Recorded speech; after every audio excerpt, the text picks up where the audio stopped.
있습니다. 영화 잘 보셨어요? 네. 네, 제가 이 영화를 이제 저희 이제 그 시국이 이렇다 보니까 그 12월 3일 이전에 보고 이후에 봤는데 두 번 본 감상이 굉장히 다르더라고요. 피부로 더 와닿았다는 생각이 들었어요. 그러니까 이 감독이 계속 걱정하는 문제가 느끼지 못하고 있을 수도 있지만 이건 정말 목전에 있는 현실이다. SF, 디스토피아 이런 게 아니라 정말 우리 앞에 일어날 수 있는 현실이다라는 얘기를 계속했는데 그 인터뷰를 읽으면서도 먼 나라 얘기일 수 있겠다라고 생각을 했는데 이렇게 좀 약간 살 떨리면서 본 영화 최근에 좀 흔치 않았던 것 같고 여러분들도 아마 또 저와 비슷한 그런 또 감상을 하지 않으셨을까 라는 생각이 듭니다. 오늘은 이 영화의 그 굉장히 이게 사실 이제 이게 가상인데 실제 같잖아요. 이걸 좀 실제처럼 풀어주실 분이 오셨습니다. 조승현 작가님을 이 자리에 모셨는데요. 들어주시면 큰 박수 부탁드리겠습니다.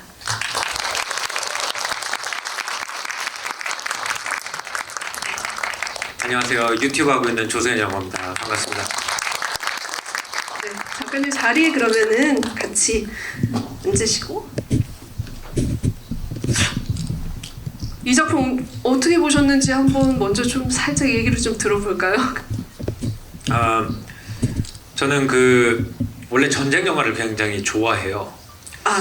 덕후.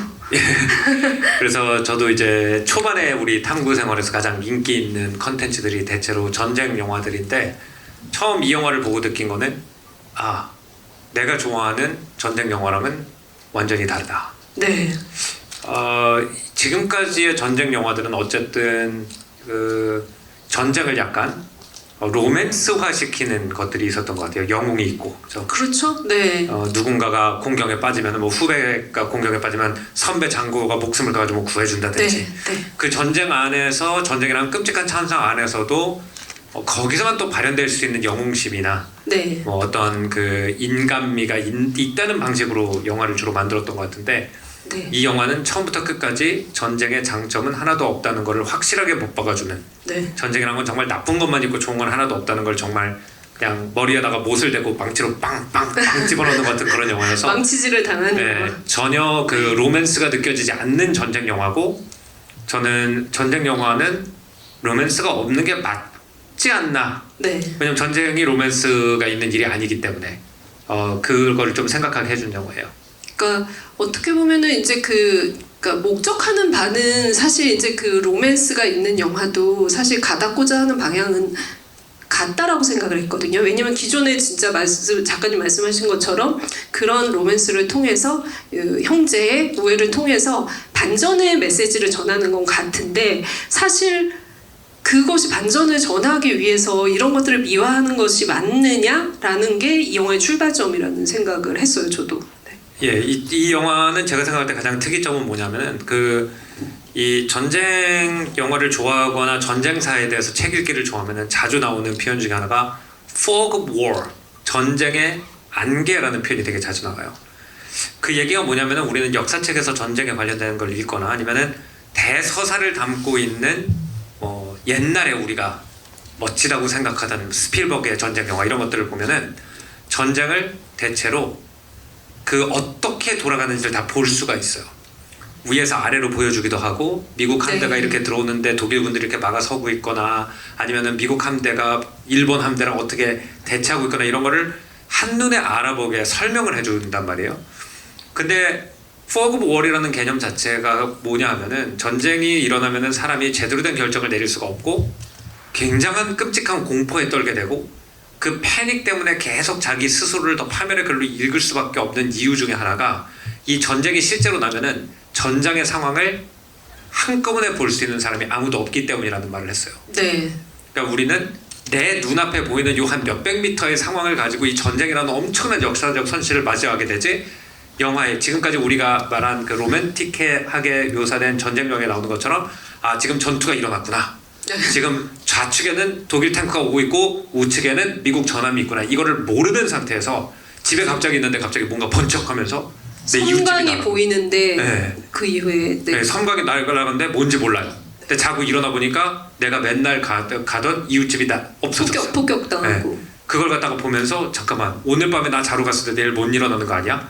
이런 식으로 대부분의 사람들이 전쟁을 경험하지 전장 전체를 볼 수 있는 사람이 없다는 것을 관가해서 이제 우리가 전쟁에 대해서 잘못된 개념을 가지게 된다라는 말을 클라우제비츠라는 유명한 네. 독일 전쟁 학자가 1700년대였을 거예요. 그때 했는데 일반적인 전쟁 영화와 이 영화의 큰 차이가 그거였던 것 같아요. 네. 이 영화는 그 fog of war이 가져다주는 공포감, 통신이 끊기고 막 이런 상황이기 때문에 도대체 무슨 일이 일어나고 있는지를 모르고 그냥 앞에 순식간에 공포의 순간이 이렇게 지나가면서 네. 뭔가 문제가 심각하고 내 목숨이 위협에 처했다는 거는 계속 느끼지만 도대체 누가 이기는지 누가 지는지 전투가 일어나는지 안 일어나는지 누가 싸우는지를 알 수 없는 정확한 어떤 것들을 알 수 없지만 내가 어쨌든 이제 그런 것들의 한가운데 있다라는 어떤 느낌적인 그 뭔가 모호함과 그리고 굉장히 불명확함 이런 것들을 계속 이 사람들이 심리적으로 내면으로 느끼고 있다라는 게 좀 중요한 것 같아요.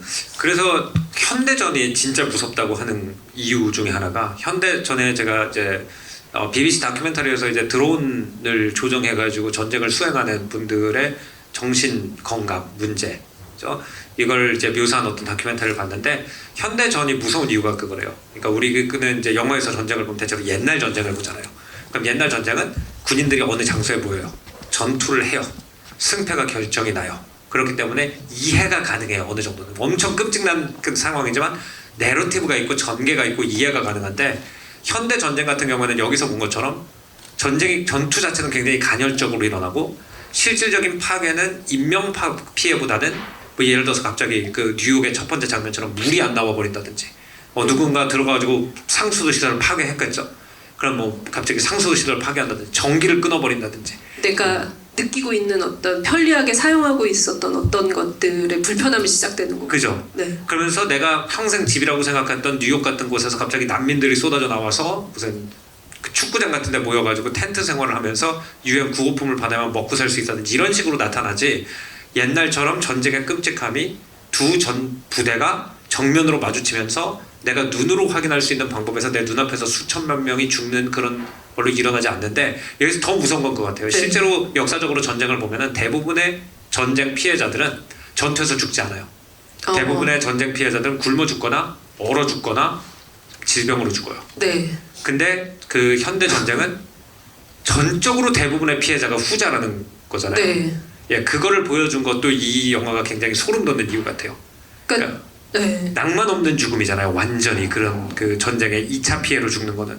근데 이게 역사적으로도 항상 군인들의 죽음보다 더 많았는데 이 영화에서는 현대전에서는 낭만 있는 죽음이란 건 전혀 없어지고 이제 그 전쟁의 커튼 뒤에 가려져 있던 낭만 없는 죽음으로만 가득한 전쟁이 오늘날의 전쟁이 될 것이다 라는 걸 그대로 보여준 것 같아요. 그러니까 아마 이제 이 영화의 그런 그 전체적인 촬영의 톤은 매너일 수도 있고 아니면 촬영 기법일 수도 있고 이런 것들이 지금 조승현 작가님이 말씀하신 그 부분에 이 영화의 형식미로 나타났다라는 생각이 드는데 감독이 만들고자 한 화면이 뭐였을까라고 생각을 했을 때 어쩌면 이 영화의 그런 장면들이 우리가 그냥 저녁 뉴스 시간에 어디 그 먼 나라에서 벌어지고 있는 내전을 바라보는 어떤 심정 같은. 그러니까 영화는 사실 극장에 와서 봤을 때 굉장히 관객을 이렇게 그 포커스하게 하는 그런 면이 있는데 뉴스는 사실 그렇진 않잖아요. 그냥 흘려보낼 수 있는데 그 톤을 영화적으로 구현하고 싶었다는 생각이 들어요. 그래서 영화도 다큐멘터리처럼 찍자라는 게 아마 제일 원칙이었을 거라는 생각을 하고 거기서는 이제 그 다큐멘터리의 시네마 베리테적인 기법을 가지고 와서 사람들을 오히려 이 상황에서 떨어지게 만들지 여기서 내가 어느 한쪽의 편에 들어서 감정이입을 하게 만들지 않는 방법들을 계속 쓰는 거죠. 그래서 그러니까 라이언 일병구하기 같은 작품들을 보면은 굉장한 충격 효과를 통해서 사람들을 전쟁의 참상으로 끌어들이거든요. 오프닝 장면부터. 그러니까는 피와 아니면은 이제 그 잘려나간 팔이 나옴으로 인해서 우리가 어떤 참상을 목도하는 게 있다면 이거 같은 경우에는 사람이 죽을 때도 피가 솟구치거나 이런 장면들이 단 한 장면도 없어요. 그러니까는 이후에 총을 맞고 나서 피가 서서히 번져나가는 거죠. 그게 어떻게 보면 실제로 이제 그 죽음을 봤을 때 일어나는, 그러니까는 충격보다는 충격 뒤에 사실 실제가 어떤 거인지를 보여주는데 그걸 계속 화면으로 구현하기 위해서 핸드헬드 카메라를 쓴다던가 아니면 미술적인 부분에 있어서도 충격 효과를 주지 않고 사실적인 어떤 시체라든 아니면 이제 그 죽어가는 모습을 만들든 이런 것들을 계속 쓰는 거죠. 이게 감독이 가장 이제 그 보여주고 싶은 시각적인 어떤 효과였을 거라는 생각이 들었어요. 네, 그 또 흥미로운 점 하나가 이제 그 사진에 관련된 건데, 네. 중간에 보면은 이제 그 어쨌든 주 캐릭터들이 다 사진 그 작가죠, 종군 기자. 작가들이고, 네네. 종군 기자지만 또 특히 사진이라는 미디엄을 가지고 일하는 사람들이고, 이제 제일 그 흥미로운 기법은 중간에 이제 이 카메라 그 저널리스트들이 셔터를 누를 때 마치 우리가 1980년대, 90년대 뭐 아프리카나 중동의 내전에서 봤던 것 같은 그런 신문에서 봤던 것 같은 그런 사진들이 중간에 흑백으로 이렇게 탁 멈추면서 나오는 그런 장면을 네. 쓰는데, 전 이게 흥미로웠던 것 같은 게 중간에 이제 그 리한테 그 이 리를 쫓아온 그 어린 후배 기자가 제시. 제시가 그 리의 경력을 이렇게 읊으면서 최연소로 뭐 마그넘 포토그래피에 네네. 뭐 등단이 됐고 이런 얘기를 하는데, 그 마그넘 포토그래피가 뭐 사진 좋아하시는 분들은 잘 알겠지만 그 목적을 위해서 만들어진 기관이잖아요. 그러니까 처음에 35mm 카메라라는 우리가 이제 손에 들고 다니면서 찍을 수 있는 카메라가 만들어졌을 때 어떻게 보면은 핸드폰의 카메라가 처음 들렸을 때만큼이나 그때 이제 혁명적인 거였죠. 이제 카메라를 전쟁판으로 들고 갈 수가 있고, 그래서 마그넘 포토그래피의 첫 번째 멤버 중에 하나가 로버트 카파라고 하는 포토그래퍼였는데, 네. 이 로버트 카파가 35mm 카메라를 들고 노르망디 상륙작전, 네. 라이언 일병과학기를 그렇게 재현할 수 있었던 이유 중에 하나가 로버트 카파가 실제로 노르망디 해전에서 그 장면을 직접 같이 상륙을 하면서 그 장면을 찍었었어요. 그러면서 전쟁의 참상을 근거리에서 알리고 세상의 모든 그 끔찍함을 사람들한테 사진이라는 휴대용 사진기라는 미디엄을 통해서 바로바로 전달한다는 목적을 가지고 이제 마그넘 포토그래피가 만들어졌고, 그 이후로 1970년대, 80년대, 90년대 한참 미국에서 이렇게 전쟁의 참상에 대한 반대 운동이 많이 일어나고 하는 시기에, 베트남전 반전 운동이나 이런 것들. 베트남도 있지만 뭐 앙골라도 있고 아프리카에 뭐 여러 반전 운동이 일어날 때 이 마그넘 포토그래퍼들의 사진 하나가 그 반전 운동의 씨앗이 돼서 실제로 전쟁을 종결시켰던 적들도 있거든요. 네. 그래서 제가 생각할 때는 어떤 면에서는 사진 자체만 가지고는 지금은 그 정도 파워가 없고, 오늘날 뭐 라이프 잡지나 타임 잡지 같은 읽는 사람도 별로 없지만, 그 지금 전쟁이 일어난다면, 그리고 그 전쟁을 1980년대 마그넘 포토그래퍼들이 가서 찍었다면 어떤 모습이었을까? 네. 우리가 미국에서 만약에 일어나는 전쟁이 만약에 일어나고 그거를 마그넘 포토그래퍼들이 가서 찍어서 라이프 잡지 페이지로 본다면 어떤 모습일까를 상상하면서 계속 연출을 했다는 생각이 들었어요. 네, 그게 굉장히 중요한 좀 지적이라는 생각이 드는데요. 사실 로버트 카파가 찍은 사진은 그 인화 과정에서 과열돼서 거의 형체를 알아볼 수 없게 인화가 됐거든요. 근데 그 사진으로만으로도 노르망디의 어떤 그 참상을 알게 해준 그런 효과를 냈는데, 이 경우에도 영화에서 전쟁을 바라보는 자가 누구인가가 굉장히 중요한 시점으로 제시가 되고, 거기서 이제 그 중요한 커스틴 던스트가 연기한 리와, 그리고 이제 어떻게 보면은 커스틴 던스트의 과거의 모습일 수 있죠. 영화의 대사로도 나오는데 그 커스틴 리의 어린 시절 모습일 수도 있는 그 제시라는 그 두 여성 종군 사진 작가의 어떤 그 시선을 가져갔다는 게 중요한 것 같아요. 그러니까 리는 굉장히 이걸 잘 해내려는 어떤 그런 시기가 있었겠죠. 열정적인 시기가 있었을 테고, 마치 제시처럼. 그러나 지금은 이 참상에 대해서 환멸을 느끼고 있는 사람이기도 해요. 그게 되게 복합적으로 이 사람한테 내재되어 있는데, 실제로 감독이 가져온 게 실제 인물에서 가져온 거거든요. 그러니까는 리 밀러라는 굉장히 이제 어떻게 보면은 굉장히 유명한 이제 그 종군 사진 기자일 수 있죠. 그러니까는 2차 대전 때 이제 그 모습들을 이제 1차 대전 때 그 모습들을 이제 기록한 사진 작가이기도 하고, 그리고 이제 제시 같은 경우도 돈 맥컬린이라는 사진 기자, 베트남전을 기록한 사진 기자에서 가지고 왔는데, 이 둘의 공통점은 무엇이냐면 결국에는 이제 이걸 기록하려는 열정도 있었지만 그 기록으로 인해서 자기가 그 참상을 보게 되고 거기서 엄청난 내상을 잊게 돼요. 그래서 그게 사실 자기의 어떤 이제 그 방향성에 인간으로서의 방향성에 있어서 굉장히 깊은 상처를 남기게 되고 이걸 어떻게 해야 될지 자기도 이제 그 핸들링을 하지 못하는 그런 수준까지 왔고 그 부분에 대해서 인터뷰에서도 많이 밝혔던 사람인 거죠. 근데 이 리와 어떻게 보면 제시에게는 그런 부분들이 있기 때문에 그 직업적인 어떤 거를 뛰어넘는 인간으로서의 보편적인 어떤 고뇌 같은 것들을 이 캐릭터 안에 좀 복합적으로 만들어냈다는 생각이 들었어요. 아마 그 영화에서 가장 소름 돋는 장면이 이제 리의 머릿속에 있는 장면인데 이제 아프리카에서 전공기조로 일할 때 봤던 어떤 그 사람이 타이어를 뒤집어졌을 채로 불타고 있는 장면. 굉장히 충격적인 장면이에요. 근데 이게 실제로 1980년대 그 남아프리카 공화국에서 이제 그 인종 분리주의자들과 인종 통합주의자들 사이에 이 내전이 일어났을 때 실제로 그때 이제 자행되던 끔찍한 전쟁 범죄 중에 하나라고 해요. 넥레이싱이라는 건데 이제 타이어 안에다가 석유를 채운 다음에 타이어를 사람 위에다 끼워가지고 팔을 꼼짝 못하게 하고 거기다 불을 질러서 그 어떤 테러를 하는 거죠. 네. 그러니까 너가 만약에 반대쪽에 조인을 하면은 너네 가족이나 너네 뭐 마을 사람들이 이렇게 될 수도 있어라는 거를 보여주기 위해서 가장 끔찍하고 잔인하고 고통스러운 방법으로 사람을 죽이는 건데 사실 이 실제로 이제 칼터라고 하는 남아공 사진가가 이거를 근거리에서 촬영을 했고 그래서 넥 레이싱이 얼마나 끔찍한 건지를 세계 사람들이 알게 되면서 남아공의 그 내전의 어떤 그 종말로 가는 국제적인 압력의 계기가 됐던 되게 유명한 사진이거든요. 그래서 그런 그걸 봤을 때 이 영화가 하고자 하는 얘기가 거기서 좀 보이는 것 같은 게 네. 우리는 약간 국경 그어놓고 이거는 한국 일이고 저거는 미국 일이고 저건 남아공이고 이러잖아요.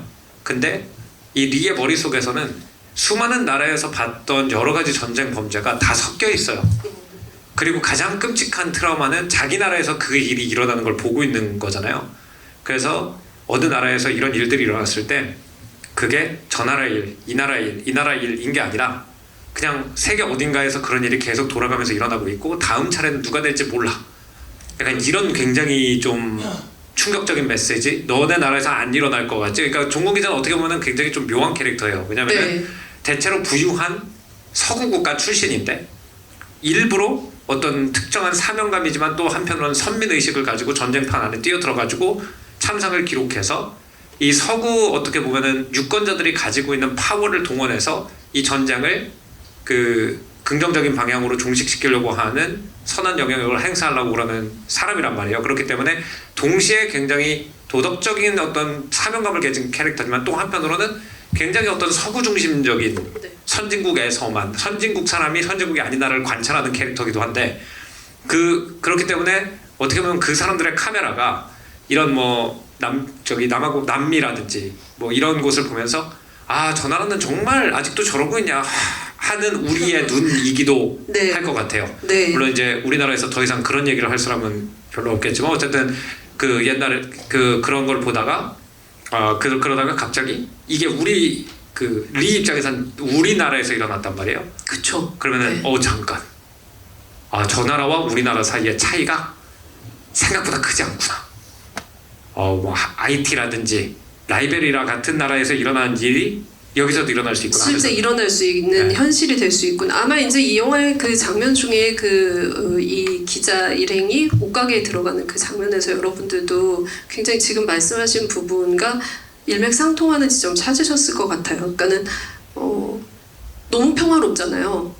바깥에서 무슨 일이 일어나고 있는지 거의 이제 그 알 수 없고 어쩌면은 아무 일도 일어나지 않는 것 같은 평화로운 어떤 일상이 벌어지는 거여서 오히려 초현실적이다라는 생각이 드는데 그 얘기를 해요. 그러니까는 여기서는 가급적 관심을 끄려고 노력해요라고 하는데 근데 결국 이 영화는 그 과연 현대에서 이 전쟁이라는 것이 선택적으로 관심을 끄고 켜고 할 수 있는 것인가 그리고 리가 겪었던 것처럼 이게 남의 나라 일로 남을 수 있는가라는 거를 계속 이제 그런 장면들 그 안에서 반응하고 있는 사람들을 통해 보여주는 거죠. 그래서 어떻게 보면 이 영화가 가지고 있는 가장 큰 형식적인 장르적인 특징은 로드 무비인데 그 워싱턴으로 가는 그 길에서 만나는 어떤 그 마을이나 사람들 그리고 이제 그 행태들 그걸 통해서 계속 이것이 그냥 너의 관심 밖의 일이 아니고 지금 네 눈앞에 있고 어쩌면 당장 내일 당신에게도 일어날 수 있는 일이라는 거를 이야기를 해주죠. 그래서 사실 가장 충격적인 장면은 그 빨간 선글라스를 쓴 군인이잖아요. 그게 어떻게 보면 지금 내전이 일어나고 있는 어떤 이제 그런 상황이나 아니면 미국 안에서 일어나고 있는 이제 인종차별이나 혐오에 대한 발언을 통해서 그런 것들이 더 이제 그 미국으로도 끌어들여지는 그런 효과를 나타낸다는 생각이 들었거든요. 그래서 그 장면은 어떻게 보셨는지. 기본적으로 그 국가라는 공동체는 유발 하라리가 그 책에서 썼듯이 상상의 공동체, Imagine the Community라고 그래요. 그러니까 우리나라 어디에도 물리적인 대한민국이라는 물체가 있진 않아요. 그죠? 대한민국이라는 나라는 어떻게 만들어졌냐면은 대한민국에 사는 사람들이 모두 우리가 한국 사람이라고 믿기 때문에 만들어지는 거잖아요. 그죠?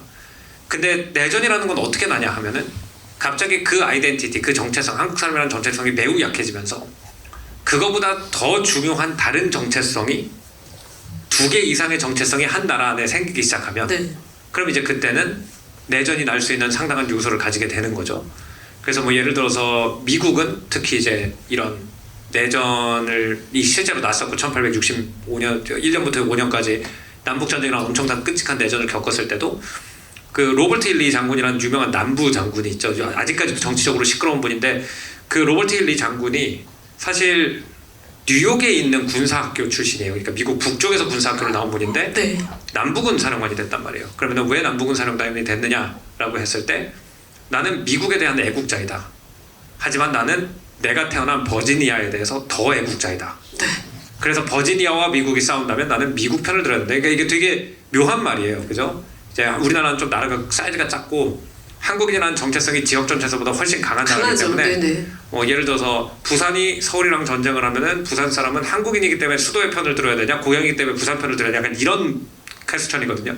그래서 국가라는 정체성이라는 것 자체가 우리가 모두 한 나라 사람들이랑 믿기 때문에 싸워도 우리는 다 한 편이고 딴 나라랑 싸우지 우리끼리는 싸우지 않는다라는 암묵적인 협의가 국가의 기본인데 이게 이제 부스러지기 시작하면 어떤 일이 일어나는지를 보여주는 거고 그게 얼마나 흔히 일어나는 일인지를 제가 이제 이 영화를 본 다음에 생각해 보니까 진짜 놀라운 게 이제 우리나라를 둘러싸고 있는 나라를 쭉 봤어요. 같은 나라 사람이라고 생각했던 사람들이 갑자기 어떤 사상적 계기라든지 국가가 발전돼야 될 방향을 가지고 우리 같은 편 아닌데 라고 하면서 총을 든 역사가 얼마나 어디 있었냐 그러면 메이지 유신 때 일본의 보신 전쟁이 있었어요. 1870년대 그 근대화를 해야 된다는 세력과 옛날 보수 세력이 싸우 그 1870년에 엄청나게 오랫동안 전쟁을 했었고 수많은 사람 죽었고 그 다음에 중국의 국공내전이 있었죠. 국민당하고 그 공산당 사이에 엄청나게 끔찍한 내전이 있어서 아직까지도 대만과 그 중국 대륙 사이에 갈등이 그 남아있고 이어지고 있는. 그다음에 1950년대 우리나라 내전이 있었죠. 같은 조선 사람, 같은 한국 사람이라고 여기던 사람들이 나라가 뭐 조선인민주의 공화국이냐 아니면은 대한민국이냐를 가지고 다른 아이덴티티를 가지면서 싸웠고 그 다음에 바로 중국 안에 있는 베트남도 1965년 정도부터 아니 56년부터라고 봐야겠네요. 56년부터 75년까지 같은 베트남 사람이 아니라 남베트남, 북베트남 사람들이 가지고 싸웠잖아요. 그러니까 이게 사실은 내전의 가장 큰 비극 같아요. 그러니까 내전의 가장 큰 비극이 뭐냐, 시빌워리잖아요. 제목이. 가장 큰 비극이 뭐냐면 같은 편이었는데 갑자기 물어보는 거예요. 너 전에는 우리 같은 한국 사람이잖아요. 이게 되는데 그런데 한국 사람인 건 알겠는데 그죠? 6.25 때 딱 그랬을 거 아니에요. 그죠? 한국 사람인 건 알겠는데 근데 너 북쪽이야 남쪽이야? 어느 쪽이야?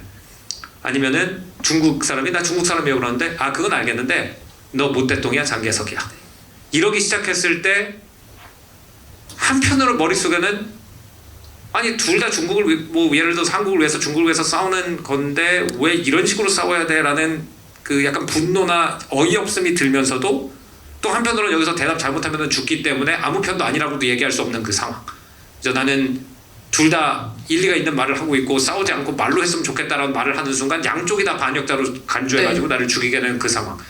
그게 내전의 역사를 보면 어느 나라 내던지든지 끊임없이 일어나고 그게 내전의 가장 끔찍한 그거 같아요. 그러니까 예를 들어서 그 프랑스에서 종교 전쟁이 1500년대에 났을 때 띠오도 아그리파 누비니에라는 시인이 뭐라고 그랬냐면은 프랑스가 반으로 나눠져서 가톨릭과 개신교 세력으로 나눠져서 전쟁을 하고 있는 모습을 보고 어머니의 젖을 먹고 있는 두 쌍둥이가 서로의 머리채를 잡고 싸우고 있는 두 아이를 보는 엄마의 마음이 프랑스 국민의 심정이다. 이런 얘기를 한 적도 있고요. 또 한 배를 타고 있는 그 선원이 두 파로 나뉘어가지고 배가 가라앉을 수 있다는 걸 모른 채로 뱃머리에 있는 사람과 배꼬리에 있는 사람이 대포를 쓰고 있는 모습을 보는 것과 같다. 네. 이런 얘기를 한 적도 있는데 그 장면 아까 말씀하신 우리 모두 미국인이잖아요. 그러니까 그런데 어떤 종류의 미국인인데 네. 그 한마디가 내전이란 게 뭔지를 정말 한마디에 다 담고 있는 거의 문장이 아닐까. 응축하고 있는 그 내전의 진짜 그 실체를 보여주는 핵심 문장이라는 생각이 드는데 저는 일단 연기가 너무 어마어마하더라고요. 그 장면에서의 이제 이 빨간 그 선글라스가 주는 효과도 너무 컸고 제시 플레몬스의 어떤 이 속을 알 수 없는 그러나 당장 나를 죽일 수 있을 것 같은 그런 연기가 주는 무서움 그리고 그 이후에 제시가 그 시체의 어떤 구덩이에 빠졌을 때 그것들을 헤쳐나오는 장면이랄까 이런 것들이 이 영화에서 보여주는 정말 이 양극화된 사회가 불러올 수 있는 참상이 어디까지 갈 수 있는지 결국에는 이게 어떤 전체적인 집단을 물들이기보다는 사람 한 명 한 명, 개인 한 명 한 명의 그런 이제 그 사상이라는 것들을 계속 검증하게 만들고 서로가 서로를 적대시하게 만드는 게 요체잖아요. 그래서 그 부분이 가장 지기박적으로 표현되어 있는 장면이라고 생각이 들었고 그냥 참고로 말씀드리자면 커스틴 더스트의 남편이에요. 그 부분은 어떻게 그렇게 연기를 잘할까요? 네. 그러니까 이 영화의 대부분의 그 캐스팅은 사실은 이제 그 감독의 시리즈에서 좀 같이 작업을 했던 배우들로 꾸려져 있는데요. 이 배우는 완벽하게 커스틴 더스트가 끌어온 배우입니다. 그러니까 네, 파워 오브 도그라는 작품에서도 같이 둘이 이제 네, 거기서도 너무 잘했고요. 진짜 끔찍한 그런 이제 그 군인의 모습을 보여주고 이 영화의 주제적인 어떤 빌런이라고 하기도 이거는 이상한 거죠. 정말 우리가 끝까지 극단화돼서 갔을 때 그 모습을 보여주는 괴물이라고도 할 수 있을 것 같다는 생각이 들었어요. 실제로 같이 연기하던 그 와그너 모라가 계속 이제 연기지만 계속 추궁을 당하잖아요. 넌 어느 쪽이야? 그래서 근데 그 컷 사인 떨어지고 나서 30분 동안 울었대요. 너무 두려워서. 네. 그건 네 비하인드 스토리였습니다. 네, 사실 이제 이 영화 이제 보고 나시면은 여러분들이 감독에 대해서, 그러니까는 알렉스 가렌델 감독에 대해서 좀 역으로 이제 그 전작들이 궁금해지시는 경우도 많을 거라는 생각이 들고 찾아보실 거라는 생각이 들었거든요. 그래서 잠깐 좀 얘기를 해드리자면 이 작품의 감독의 이름 앞에 가는 게 A24라는 뭐 우리 옛날로 따지면 워킹 타이틀이라는 정말 그 걸출한 이제 제작사가 있잖아요. 워킹 타이틀에서 만든 작품 다 힙해 막 이런 생각이 들었는데 요즘은 A24잖아요. 또 A24는 네. 그 아시아 문화에 기반하고 있는 그 네. 할리우드 작품들을 많이 만들어서 에어올 미나리 이런 네. 작품들을 만들었었고 그리고 사실 이제 A24가 이제 그 부상한 데는 호러 영화의 어떤 그 영향이 컸었거든요. 겟아웃 같은 작품들. 그런데 이제 A24에서 SF도 굉장히 많이 만들고 있고 이 A24에서는 자기들이 관리하는 감독이 있습니다. 뭐냐면 한번 제작을 하고 나서 계속 이제 그 자기들의 어떤 이제 관심의 대상이 돼서 이 제작사의 그런 힙하고 정말 창의적인 것들을 실현시켜줄 창의력이 엄청난 감독들을 관리를 하고 있는데 그 중에 한 명이 가렌드 감독이에요. 그래서 맨이나 서던 리치 소멸의 땅이나 엑스마키나 이건 보신 분들 많을 거예요. 그런 SF를 만들어 온 감독이고 이 영화는 이게 실제가 아니고 정말 일어날 수도 있는 그 근미래적인 상황이기 때문에 이 감독이 가지고 있는 SF적인 어떤 상상력에서 출발을 한 작품이기도 하죠. 그리고 실제로 사실 이렇게까지 그 극단적인 상상을 하게 된 데는 벌어지는 여러 가지 국제적인 정세들도 있었지만 코로나라는 어떻게 보면 단절되고 불안하고 방황하는 그런 마음들을 담아서 그 기간에 쓴 작품이기도 합니다. 네. 저희 잠깐 이제 관객분들이 조금 더 나눠볼까요? 네. 일단 빨간 선글라스 얘기를 많이 했는데 빨간 선글라스 군인 일당이 어느 조직 소속이었던 걸까요? 영화 문맥상 그 말씀을 질문을 해주셨습니다. 지금 영화의 상황은 어쨌든 이런 정도로 극단으로 치달았던 게 그러니까 대통령이 3선 재임을 하면서 일어나는 일이잖아요. 그것도 굉장히 중요한 코드인 것 같다는 생각이 드는데 예, 기본적으로 제가 읽기에는 저도 이제 지도를 한번 그려봤어요. 이렇게 좀 애매모호하게 세계관이 설명이 되어 있거든요. 일부러 그런 것도 있고 아까 말씀드린 전쟁의 불확실성에서는 공포감을 더 극대화하기 위해서 얼마나 많은 반군들이 있는지 지금 정확하게 나오지가 않는데 확실한 거는 플로리다에서 북상하고 있는 군대가 하나 있는 건 확실하고요. 네. 그리고 이들과 좀 경쟁적으로 연합을 하고 있지만 경쟁적으로 먼저 워싱턴에 진입해가지고 이 주권을 차지하려고 그러는 그 캘리포니아 텍사스 연합군이 하나가 있고 굉장히 이상한 연합군이죠. 특이한 캘리포니아 텍사스는 절대 같이 근데 또 요즘 그렇지도 않은 것 같아요. 요즘 이제 네. 테크 회사들이 오스틴 텍사스로 뭐 테슬라 팩토리 이런 게 가면서 예. 이제 약간 이제 캘리포니아의 기술 기업들이 텍사스로 이전하면서 조금 그쪽으로 이제 좀 근데 미국의 전통 정치적으로 좀 특이한 연합이긴 하죠. 만약 내전이 나면 캘리포니아랑 텍사스랑 싸울 것 같은데. 그렇죠. 네. 여기에서는 이제 텍사스 캘리포니아 연합군이라는 같이 손을 잡았다. 특이한 연합군이 있고 당연히 이제 그 두 주의 경제력을 합치면 미국의 어마어마한 퍼센테이지이기 때문에 가장 강력한 군대로 나와 있고 또 하나는 잠깐 언급되는데. 폴틀랜드의 모택동주의자라는 얘기들이 나오거든요. 근데 이제 그 좀 흥미롭다고 생각한 게 폴틀랜드가 이제 힙스터들의 동네고 약간 비건 이라든지 뭐 요가 문화, 자연주의 이런 것들이 이제 발달해가지고 조금 이제 그쪽에 좀 히피 시대부터 아시아의 공산주의에 대한 좀 특이한 환상을 가지고 있는 좀 특이하면서도 좀 부르주아적인 환상을 가지고 있는 친구들이 실제로 좀 많이 사는데. 이제 폴틀랜드는 이제 그래서 아시아식 공산주의를 벤치마킹한 어떤 주로 오리곤 주나 이쪽이 독립을 했다라는 이런 내용도 잠깐 있고 그 다음에 이제 빨간 안경을 쓴 군인은 누구를 살려두는지를 보니까 네네 거기서 좀 나오겠네요. 네. 누구를 살려두는지를 보니까 미조리 제시의 부모님이 미조리 출신이고 그죠? 네. 그러니까 플로리다, 미조리, 콜로라도 이쪽 얘기를 하면 안 죽이는데 안 죽이는 걸 봤을 때는 아마 대평야 지대 하나가 더 있지 않나. 네. 그래서 캘리포니아, 텍사스 쪽이 있고 플로리다 쪽이 있고 그러면은 이렇게 Y자로 나눠지잖아요. 네. 그러니까 Y자로 나눠지면 이제 가운데 지역이 이제 미조리 뭐 이런 지역들이 남는데 뭐 다코라 이런 지역들이 남는데. 이 미드웨스트 지역이라고 흔히 불리는 서부는 아니지만 서부 가기 전에 거대한 평야가 있는 농촌 지역 저도 이제 그 지역에서 자랐거든요. 중고등학교를 다 그쪽에서 나왔는데 그쪽에는 또 자기네들만 진짜 미국이다라고 하는 자부심이 좀 있어요. 그래서 저는 그 사람이 뭐 미조리 얘기를 하니까 Now that's real America 이렇게 얘기하잖아요. 좀 제가 고등학교 때 봤던 체육 선생님들 같기도 하고. 정확히 모델이 있군요. 그 지역 분들이 아닐까. 그래서 캘리포니아, 텍사스는 어쨌든 좀 강력한 경제력을 기반으로 한 이런 테크놀로지, 하이 테크놀로지를 기반으로 한 세력인 것 같고 플로리다는 잘 한 번도 나오진 않으니까 실제로. 그리고 북서쪽이 공산주의 세력이라면 진짜 미국의 내셔널리스트 세력, 국수주의 세력은 아마 그쪽 아닐까 싶어요. 그러니까 한 번도 태어나서 여권을 발급받아서 어딘가로 가보지 않은 사람들. 그러니까 그렇죠. 그러니까 작가님은 나오셨지만 보통 미국의 많은 사람들이 이제 해외로 막 가서 여행을 하지 않는 분들이 많으시잖아요. 근데 주도 안 가본 사람들이 많죠. 그래서 거기가 세상의 중심이고 이게 정통 미국인이다라고 생각을 하고 그 외의 사람들을 차별하거나 혐오할 준비가 충분히 이런 상황이 됐다면 총구를 겨눌 수 있는 사람일 수 있는 그런 인물이지 않을까라는 추측을 해봅니다. 그쪽에 민병대들도 많아요. 제가 실제로 생활하던 중고등학교 나온 주도 연방정부가 헛짓을 할지를 대비해서 네.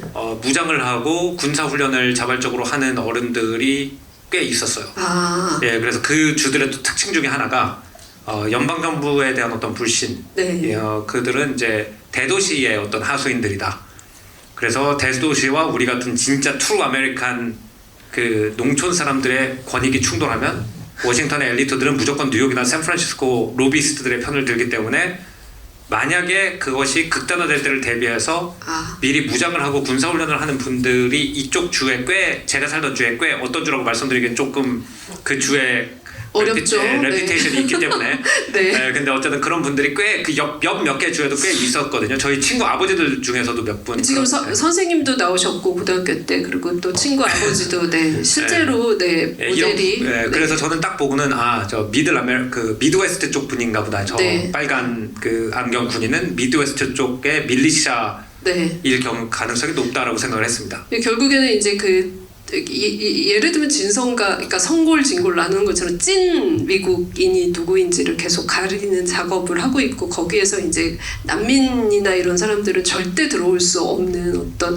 성역을 만들려고 하는 게 아닐까 싶고 여기 영화에 굉장히 다양한 어떤 이제 미국인의 어떤 이제 그 자기의 그 스타일 내지는 그 가치관을 대변하는 인물들이 많이 나오죠. 그래서 영화의 LGBTQ의 어떤 그런 것들을 상징하는 아마 이제 그 눈치채신 분들도 많을 텐데 그런 이제 시민군 같은 경우도 많고 이래서 다양한 인물들을 담고 있고 여기서 이렇게 극단적으로 나가는 이 빨간 선글라스 같은 사람도 있었다라는 거 네, 한번 알아봤고요. 또 다른 질문을 좀 살펴볼게요. 네.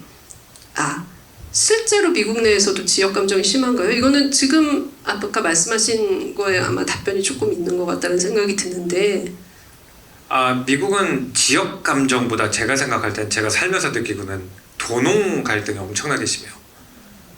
도시 같은 경우에는 이제 미국은 이제 이민자들의 도시잖아요. 근데 이민자들은 대체로 대도시로 와요. 그리고 공부를 엄청 열심히 시켜요.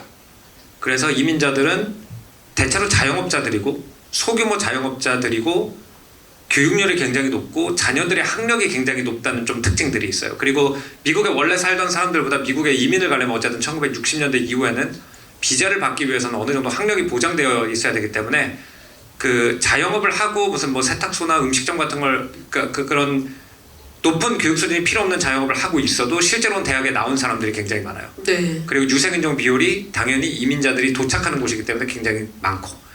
근데 미국이 이제 1800년대 이민자들을 받을 때는 주로 백인 이민자들을 받았는데 유럽에서 뭐 이탈리계, 아일랜드계, 뭐 스코틀랜드계 이런 사람들 독일계를 많이 받았는데 그때는 미국에 빈 땅이 많았기 때문에 그때는 도시에서 사람들이 이민을 오면 돈을 벌어서 시골에다 땅을 사는 게 아메리칸 드림이었어요.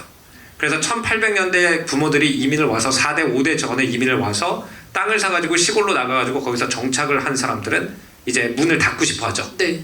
이제 자꾸 몰려오면 싫다. 난 이제 우리 패밀리는 아메리칸 드림 이렇고 내 차 있고 그 미국에서 약간 그 인터스텔라 첫 장면에 나오는 그런 패밀리들. 네. 그래서 거기는 이제 되게 공부를 많이 하는 엘리트 패밀리지만 아버지가 트럭 한 대 가지고 있고 빨간 이렇게 헛간 입고 그 다음에 딸한테 맨날 약속하는 게 아빠 일 끝나고 오면은 데크 지어가지고 바베큐 해 먹자 이런 이제 분들이 시골에 쫙 미국 어디 가나 시골을 쫙 깔고 계세요 기본적으로. 거기에 이제 섬처럼 대도시들이 이렇게 UFO라는 표현을 어떤 미국 정치 기자가 쓰더라고요. 네. 그래서 이렇게 뉴욕, 샌프란시스코, LA 뭐 이런 게 이렇게 섬처럼 그 안에 이렇게 있는데 그 안에는 그 우리가 알고 있는 조금 더 자유분방하고 인종도 다양하고 성적으로도 LGBT 같은데 되게 열려 있고 네. 교육 수준 높고 이런 사람들이 모여 살다 보니까 이 두 사람들이 미국이 무엇이냐라는 질문하면 되게 다른 대답을 할 수밖에 없어요. 도시 사람들은 미국은 이민자들의 나라야. 네. 다양성을 존중하는 나라야. 미국의 강점이 뭐야라고 얘기하면은 뭐 봐봐. 뭐 야후 창업자도 외국인이고 구글 지금 CEO도 외국인이고 외국인들이 미국의 꿈을 가지고 와서 아메리칸 드림을 이루면서 새로운 기업을 만들고 이노베이션을 한 게 미국이야. 지금의 가치관이랑 네. 오히려 맞는. 그게 네. 대도시에선 그렇게 대답을 네. 하는데 그런 농촌에 살고 있는 그런 분들한테 미국이란 뭐야? 그러면은 미국이라는 거는 정부의 간섭을 받지 않고 왕정에서 도망쳐온 우리 선조들이 세금 별로 안 내고 정부의 간섭 없이 내 땅에서 내 맘대로 살기 위해서 자유국가를 만들어서 헌법을 통해서 국가가 개인의 삶에 간섭하지 못하게 만든 게 미국이야. 이렇게 대답을 하다 보니까 둘이 되게 다르죠. 예, 그쵸. 그럼 굉장히 경제적인 어떤 그런 부분이랑 그런 부분들이 베이스가 돼서 가치관이 드러나는 것 같다는 생각도 들고 이런 문제는 남북 전쟁 때부터 끊임없이 그렇죠. 일어나는 네. 사고 방식이라는 생각도 드네요. 네. 사실 이제 감독은 이 내전이 왜 일어났는지를 아까 작가님도 말씀하셨지만 오히려 드러내지 않아서 마치 이제 우리가 한국에서 이 문제를 바라봤을 때도 어느 정도 대입시킬 수 있는 여지를 주는 것. 그러니까 모든 어떤 관객이 보더라도 내 앞에 있는 상황과 비슷하다라는 시감을 주는 것을 목표로 했기 때문에 아마 이제 이것들을 불분명하게 한 것도 있다라는 생각이 드는데요. 이제 관객분들은 어쨌든 이제 이 원인이 뭔지에 대해서 궁금증이 좀 있으신 것 같아요. 그래서 이 연합의 색이 보라색으로 나오는 것을 보면서 빨간과 파란이 섞이면 파멸을 나누는 게 아닐까 이런 생각이 들어서 대통령의 독재 때문이라는 생각이 들었다고 하셨어요. 작가님께 이제 만약 내란이 일어난다면 이기는 사람이 존재하는가 질문드리고 싶습니다 하셨고요. 이 부분에 대해서는 이제 대통령을 3번 했다고 나오는데 결국 이 전쟁의 원인이 독재라고 봐야 할까요? 하는 질문도 있어서 같이 엮어서 한번 이 대통령에 대해서 좀 얘기를. 예, 보라색 말씀하셨는데 보라색은 그 로마 황제의 상징이기도 하고요. 이게 왜 중요하냐면은 저도 이제 미국에서 그러니까 미국사죠. 미국의 국사 시간에서 가장 많이 논하는 게 로마 제국이에요. 왜 그럴 수밖에 없냐면은 미국의 모든 제도는 로마 공화 정시대. 로마가 이제 되게 좀 유럽 사람들은 다 로마를 좋아하고 미국 사람들은 로마를 좋아하고 벤치마킹 하고 싶어 하는데 로마가 2개가 있잖아요. 그죠? 카이사르라는 장군이 독재를 하기 전에 공화정의 로마가 있고 거기서 이제 뭐 예를 들어서 미국의 상원을 뜻하는 세넷 같은 단어도 로마의 원로원을 뜻하는 단어에서 온다든지 거의 그대로 제도를 베꼈거든요.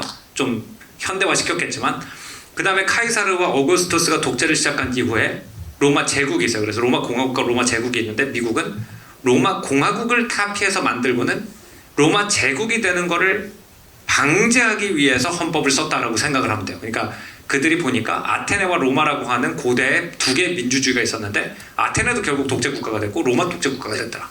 그렇기 때문에 우리는 어렸을 때부터 로마가 왜 독재 국가가 됐는지와 비슷한 방식으로 미국도 독재 국가가 될 수 있다라는 걸 굉장히 많이 학습을 하고요. 네. 그다음에 미국의 어떤 책들, 여러 책들을 보면은 지금 뭐 여러 가지 정치 혼란을 논하는 책들을 보면은 항상 로마 공화국이 어떻게 끝났는지를 논하는 파트가 항상 한 군데는 있어요. 네. 그럼 이게 어떻게 로마가 독재가 됐다고 우리는 배우냐면 대체로는 이제 뭐 삼두정치, 율리우스 카이사르가 쿠데타 내고 뭐 이런 식으로 배우는데 그 전에 4명의 사람이 있다고 배웁니다. 그러니까 카이사르라는 독재자가 태어나기 전에 4명의 사람이 있었다고 배워요.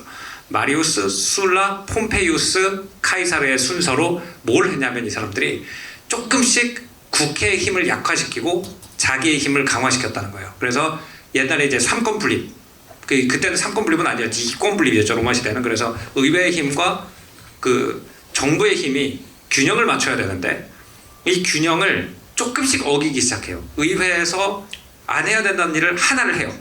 근데 의원들이 아무것도 안 해요. 네. 그럼 그 다음 사람은 여기까지는 정부 그럼 관할이네? 라고 이거를 당연시 해버린 다음에 그 다음에 하나를 더 해요. 그래서 뭐 마리우스 같은 경우에는 군 통수권을 자기가 임명하기 시작했다든지 뭐 설라 같은 경우에는 원래 로마의 몇 킬로 근처에는 군을 주둔시키면 안 되는데 그 안에 군을 주둔시키고 의회의 의견을 무시한다든지 이런 식으로 해가지고 점점점 황제가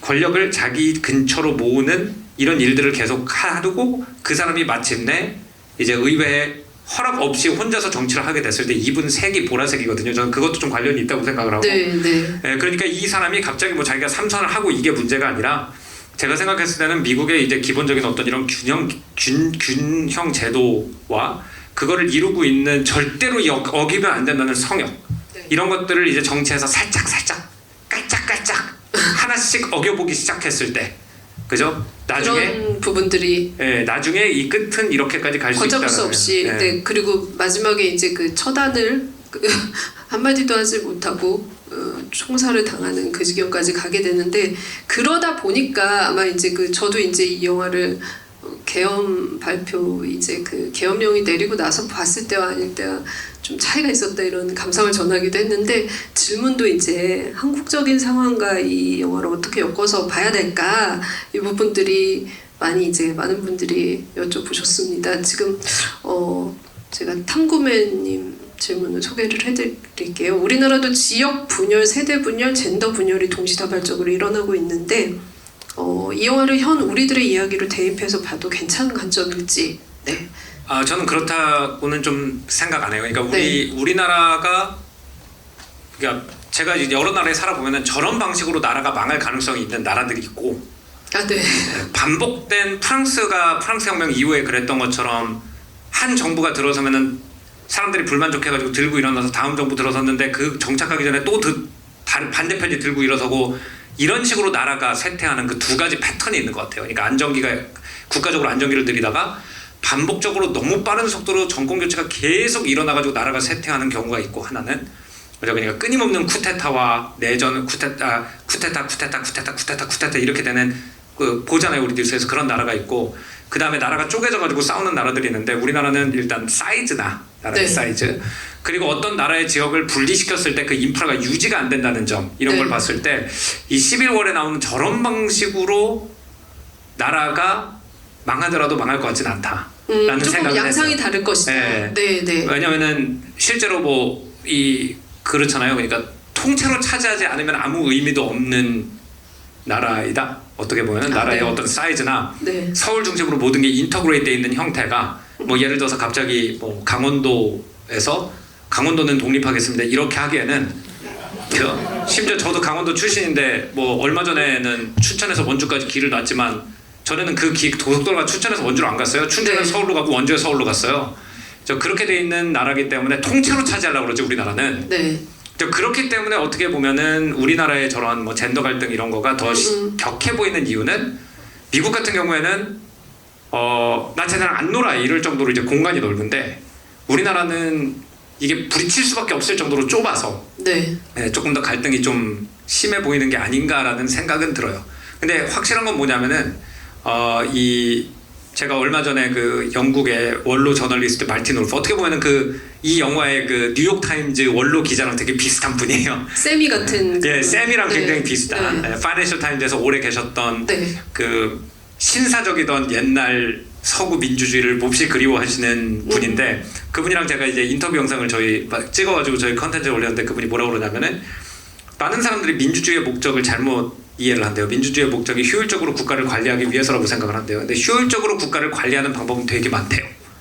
그럼 민주주의란 게 도대체 뭐냐라고 하면은 내전 없이 권력을 이양하는 프로세스다. 그렇기 때문에 싸우는 건 괜찮다. 그죠? 오히려 그분이 한 말이 저는 좀 하여튼 국민들끼리 치열하게 싸우고 있고 그 싸움이 밖으로 드러나는 나라는 민주국가다. 싸우는 걸 나쁘다고 생각하면 안 된다. 그죠? 싸울 수 있는 건 민주국가이기 때문에 싸울 수 있는 건데 싸우는 게 안 드러나면 사람들이 다 불만 있는데 아무도 불만을 얘기하지 않으면 이제 문제가 뭔가 있는 거다. 오히려 그래서 싸우는 건 좋은 거다.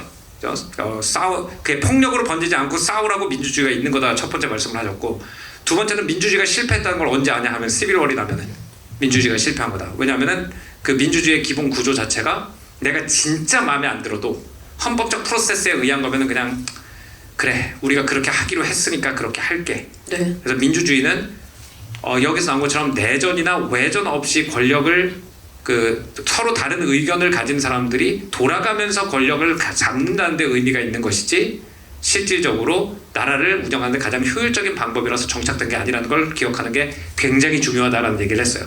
왜냐하면 사람들이 민주주의가 효율을 위해서 존재한다고 생각을 하다 보면은 민주주의를 보고 이거 비효율적이네.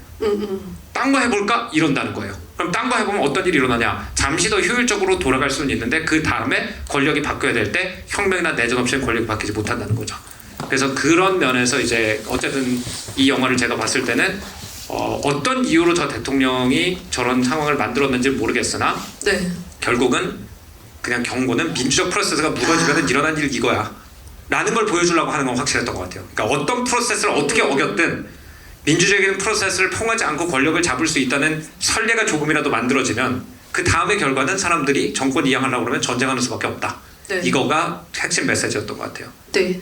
그 진짜 뭐 어떤 이유에서인지 모른다는 점에서는 좀 한국적인 상황이랑 그 저희가 답답함을 연결할 수 있을 것 같다는 생각이 좀 들기도 하는데요. 이제 감독이 이 영화 만들면서 그 얘기를 했던 이 인터뷰 멘트가 이 두려움, 이 영화에서 나온 두려움이 편집증적인 게 아니라고 생각했기 때문이라는 말을 했거든요. 그러니까 편집증이라는 건 어쨌든 내 안에서 일어나는 일을 상상을 해서 어떤 식으로 조합을 하는 거고 실제 일어나는 일은 아니잖아요. 근데 계속 이제 이것들이 일어날 수 있다라고 믿게 만드는 사회가 사실은 이제 병이 들어있는 사회라는 생각이 드는데 그 부분이 대부분의 나라에서 좀 많이 발생하고 있다라는 걸 이 영화는 보여주고 있다는 생각이 들고요.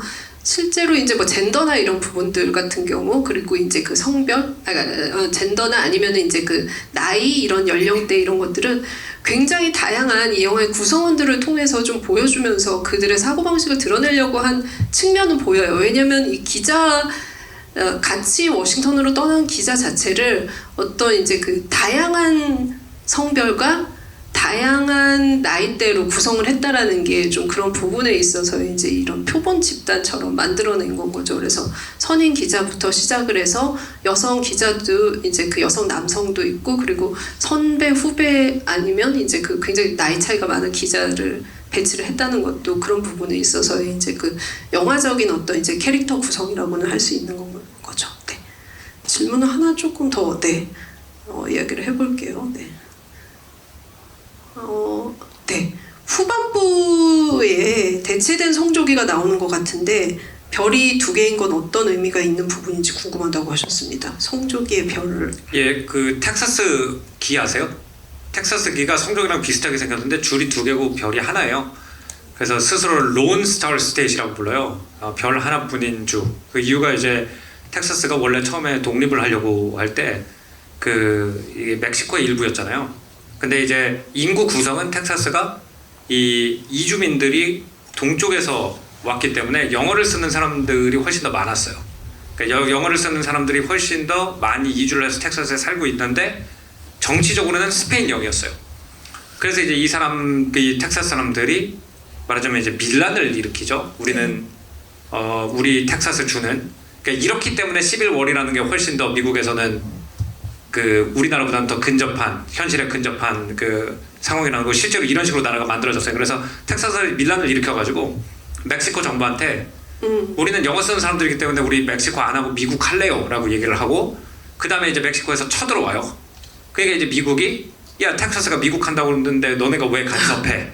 해가지고 미국이 이제 그 군대를 보내서 굉장히 유명한 이제 알라모 전투에서 텍사스 반군들이 엄청나게 죽고 네. 그거를 보복한다고 이제 앤드루 잭슨 대통령이 군대를 보내서 텍사스 멕시코 전쟁이 일어나면서 거기서 멕시코가 패배하면서 뉴멕시코 엄청난 땅을 이제 미국이 양도받게 돼요. 그것만 텍사스 독립을 빌미로 사실 엄청나게 큰 땅을 양도받게 되는데 그때 이제 처음에 우리도 미국의 한 주가 되고 싶다 하면서 이제 텍사스 사람들이 개항했던 깃발 중에 하나가 이제 별이 하나. 우리도 미국의 한 별이 되고 싶다 해가지고 별 하나를 이제 개항했던 그런 역사도 있고 근데 이 별이 2개인 이유는 이제 텍사스랑 캘리포니아랑 연합을 했기 때문으로 보이는데 주가 2개인 거죠. 캘리포니아주 있고 텍사스주 있고 그걸로 보이는데 그러면은 제가 생각했을 때 만약에 저게 국기라면 텍사스 캘리포니아 우리 그 말했잖아요. 되게 특이한 콤비라고 그러면은 국기가 저거라면 캘리포니아가 주도를 하는 군대가 아니라 텍사스가 주도를 하는 군대가 아닐까라고 전 잠깐 생각을 했어요.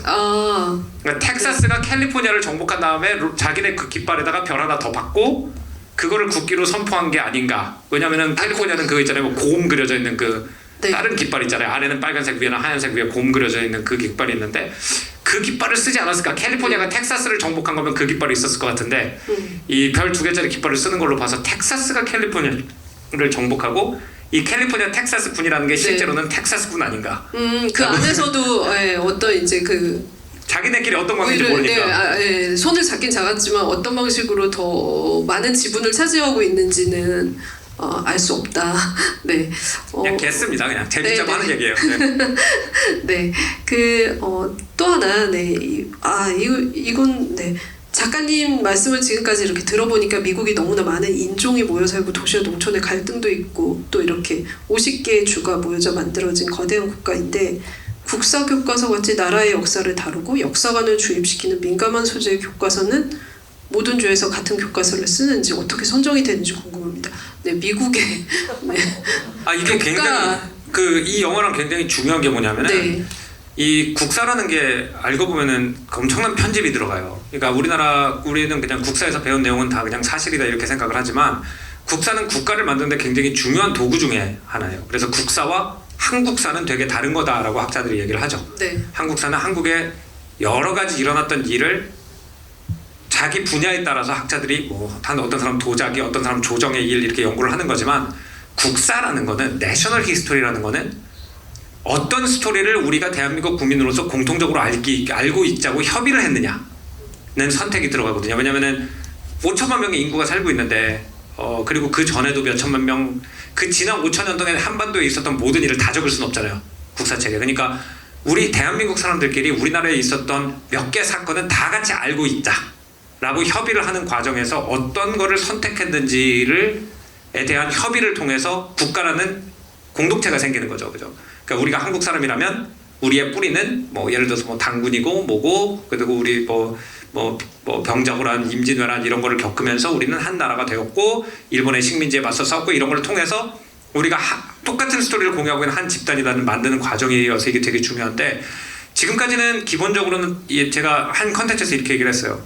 미국 국가를 구성하는 세 개 요소 국토 우리 배우잖아요. 국토, 국민, 국법. 네. 이거 중에서 우리나라는 인구 이동이 그렇게 많지가 않았기 때문에 국민 위주로 배우는 것 같아요. 그렇기 때문에 대한민국이랑 조선이랑 그렇게 다른 나라라고 생각하잖아요. 같은 사람들이 살고 있으니까. 네.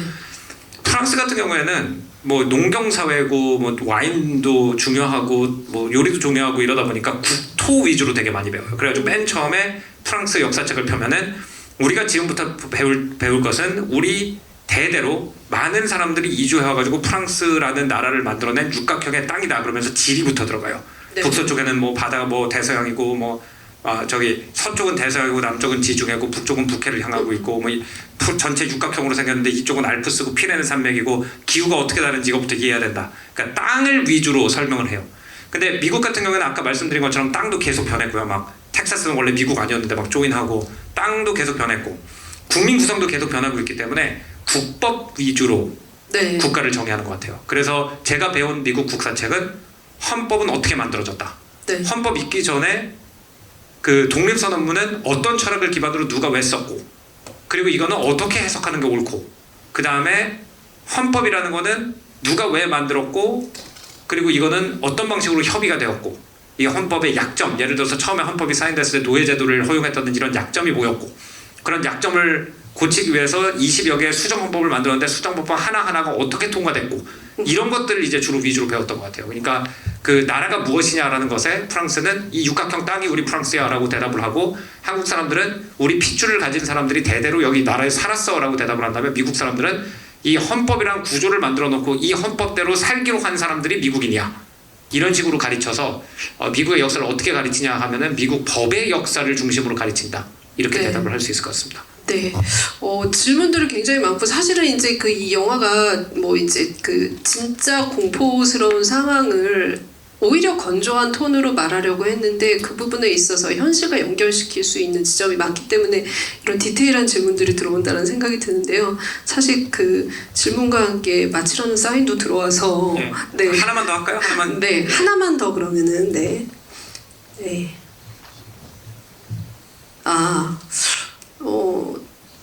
두 개를 해야겠네요. 두 분이 한꺼번에 올리셔서 하나는 긴박한 전쟁 상황에서 왜 카메라를 수동 초점 렌즈를 쓰는 필름 카메라를 썼을까? 어떤 의미일까? 의문이 든다고 하셨는데 이제 여기서 니콘 FE2를 썼죠. 제시 같은 경우에는. 그리고 다들 이제 수동 카메라를 쓰고 있잖아요. 그 부분은 어떤 의미일지. 네. 기본적으로 제가 이런 시계라든지 카메라라든지 이런 회사들이랑 콜라보를 많이 하다 보니까 이런 역사를 배우다 보면은 전쟁터에서는 수동을 많이 쓰더라고요. 이유가 맞아요. 뭐냐면은 네.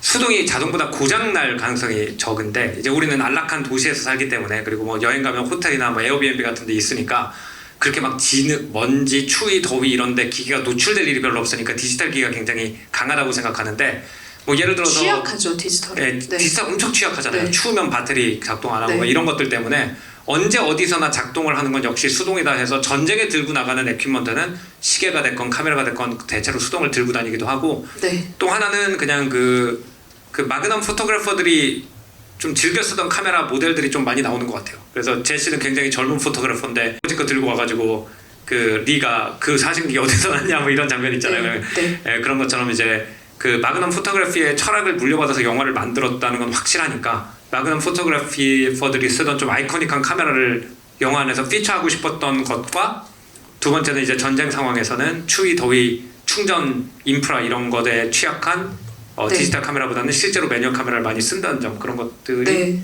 네. 그 영향 크다고 생각해요. 사실은 이제 이 영화 배경은 금밀이긴 하지만 지금 여기 나오는 기자상은 굉장히 그 정통적인 기자들, 그 마그넘 포터의 어떤 기자들 그리고 미국 주요 언론의 기자들의 그 모습을 보여주고 있거든요. 그래서 그들이 정말 실제 쓸 법한 어떤 그 여러 가지들을 거의 이제 그 뭐 차림새든 아니면 이제 그 미래적인 상황보다는 훨씬 더 과거적인 어떤 거에서 힌트를 얻어서 가져온 것 같고 진짜 고장이 안 나요. FM1은 너무 고장이 안 나서 팔아야 되는데 니콘에서 팔 수가 없으니까 고장이 안 나서 그래서 하나의 판을 고장나게 만든 게 FM2거든요. 그럴 정도로 그러니까는 그 어쨌든 이제 전력 공급이 잘 안 될 테고 이제 그 디지털 카메라를 쓰기가 힘들었을 거예요. 이게 그래서 아날로그적인 것들도 있을 것 같고 그리고 실제로 그 내가 그 이 참상을 보면서 그런 그 눈앞에서 시체가 끔찍하게 죽어나가는 그 모습을 보면서 그 초점을 맞추는 어떤 그 시간들 이런 것들이 이 사진 기자들의 그 내상으로 남는 그런 것들도 아마 이제 이 아날로그 방식이 더 쉽게 각인이 되기 때문에 이런 것들을 가져가지 않았을까 추측을 해봅니다. 네. 진짜 마지막을 하나 네, 해야 될 것 같은데요. 국사도 두 쪽으로 갈리면 국문에 스크래치 나지 않겠나 생각합니다. 그렇지만 이해관계에 따라 갈릴 경우가 계속 발생할 것 같아 슬픕니다. 한편으로는 다양성에 대한 지지로서 여러 국사를 지지하는 것도 괜찮지 않나 생각하게 됐는데 저희 둘은 어떻게 이걸 생각하실지 네, 궁금하다고 하셨습니다.